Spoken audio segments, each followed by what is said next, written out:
You, John Fitzgerald Kennedy, do solemnly swear. I, John Fitzgerald Kennedy, do solemnly swear. That you will faithfully execute the office of President of the United States. That I will faithfully execute the office of President of the United States. And will, to the best of your ability.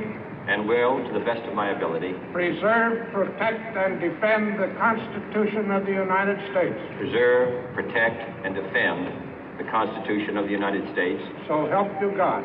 So help me God.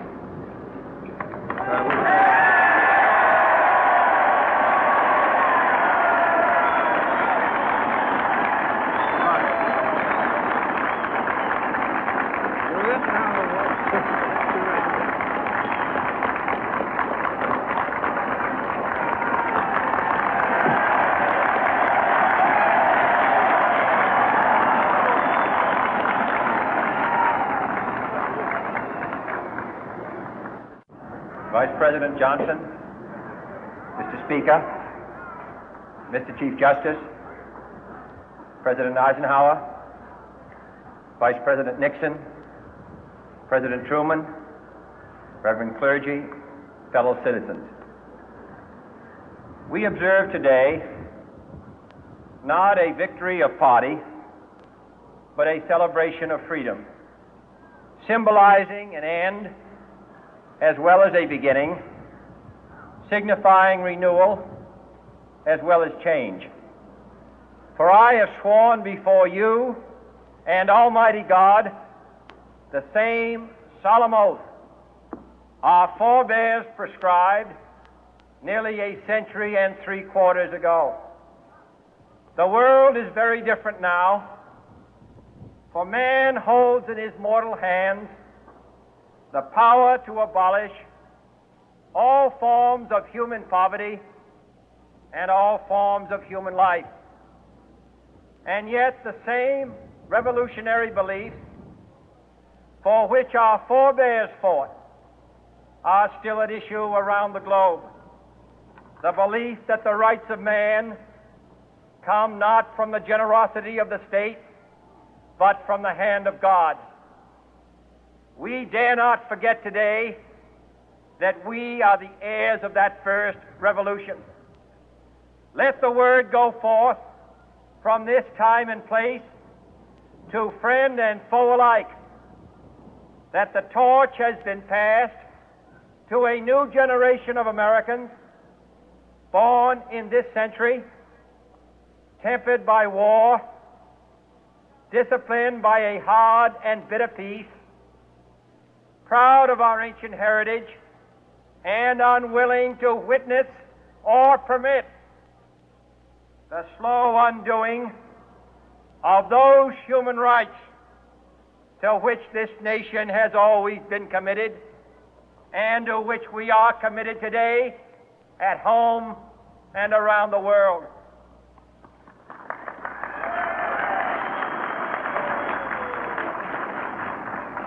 Let every nation know, whether it wishes us well or ill, that we shall pay any price, bear any burden, meet any hardship, support any friend, oppose any foe to assure the survival and the success of liberty.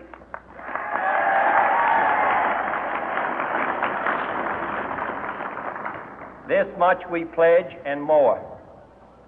To those old allies whose cultural and spiritual origins we share, we pledge the loyalty of faithful friends. United, there is little we cannot do in a host of cooperative ventures. Divided, there is little we can do, for we dare not meet a powerful challenge at odds and split asunder. To those new states whom we welcome to the ranks of the free, we pledge our word that one form of colonial control shall not have passed away, merely to be replaced by a far more iron tyranny. We shall not always expect to find them supporting our view, but we shall always hope to find them strongly supporting their own freedom, and to remember that in the past, those who foolishly sought power by riding the back of the tiger ended up inside.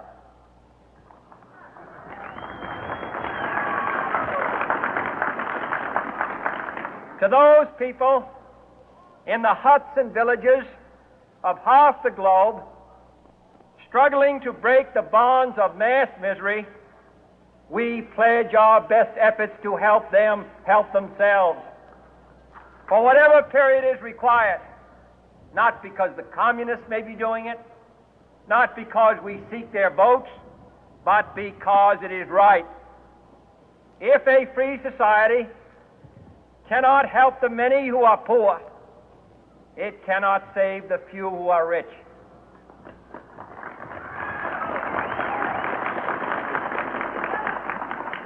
To our sister republics south of our border, we offer a special pledge to convert our good words into good deeds, in a new alliance for progress, to assist free men and free governments in casting off the chains of poverty. But this peaceful revolution of hope cannot become the prey of hostile powers. Let all our neighbors know that we shall join with them to oppose aggression or subversion anywhere in the Americas. And let every other power know that this hemisphere intends to remain the master of its own house.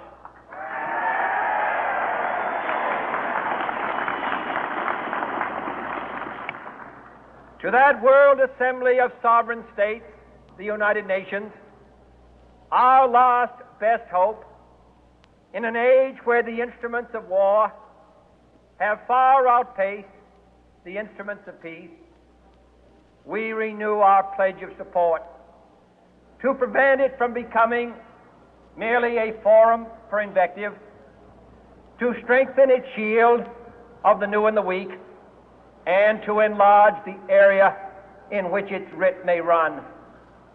Finally, to those nations who would make themselves our adversary, we offer not a pledge, but a request that both sides begin anew the quest for peace.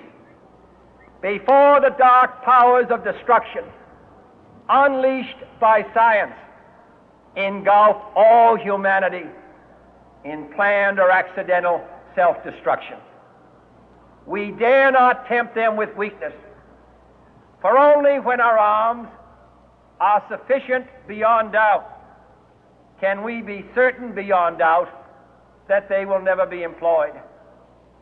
But neither can two great and powerful groups of nations take comfort from our present course, both sides overburdened by the cost of modern weapons, both rightly alarmed by the steady spread of the deadly atom, yet both racing to alter that uncertain balance of terror that stays the hand of mankind's final war. So let us begin anew, remembering on both sides that civility is not a sign of weakness, and sincerity is always subject to proof. Let us never negotiate out of fear, but let us never fear to negotiate.